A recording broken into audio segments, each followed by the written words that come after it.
So the biggest game in cricket was relatively dull in the end. I mean, Pakistan just were never ever at the races in this game.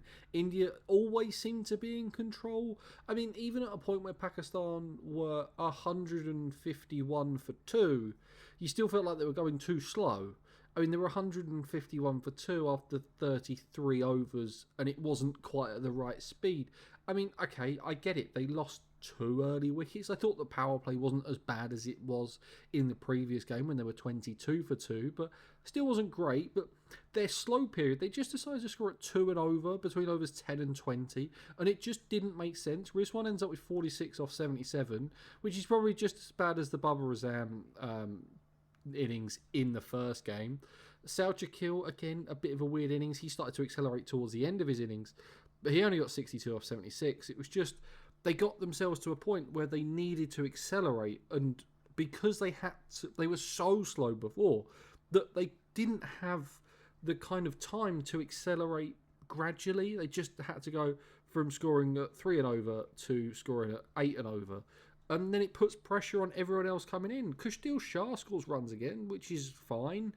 But Salman Ali Agha, Tahir, even Kushdil as well, is having pressure put on them when they're batting this slowly. I mean, it doesn't necessarily matter anymore because they're all but out.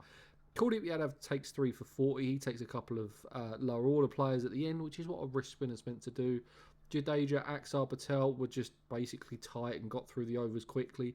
Hardik Pandya bowled really well in his nearly $1 million watch, which is just ridiculous of a flex to play cricket in that. I couldn't quite believe it when I saw it on the screen. Harshit Rana 1 for 30 from his 7.4. Shami didn't have a great day. He went for like a 5 wides in the first over. It was really weird. Don't really know what happened there.